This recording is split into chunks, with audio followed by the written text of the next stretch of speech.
সেটা কার বাড়ি, কত গরিব লোকের বাড়ি হোক, ধনী লোকের বাড়ি হোক, আমার এলাকাতে আমার কোনো বাড়ির বাদ নেই যে ওই বাড়িতে আমি ভাত খাইনি।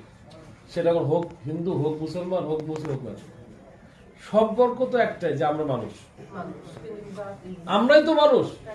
এই মানুষ হিসেবে পৃথিবীতে আসছি, চলে যাব, থাকবো না। মৃত্যুর পরে যাতে মানুষ আপনাকে মনে রাখে, মৃত্যুর পরে যাতে আপনার ভালো কাজগুলো থেকে যায়, তবেই না ওই জন্মের সার্থকতা থাকে। তো আমি বলতে পারেন, আপনার একটা ইউনিয়নের পরপর 2 বার চেয়ারম্যান, একটা কলেজের প্রফেসর, আপনার বউ চাকরি করে, তারা আপনার এত লোককে, কথার কথা, মানুষের মধ্যে সংসার থাকতে পারে না। আসলে এটা লোভের কিছু নেই, এটা লোভ না।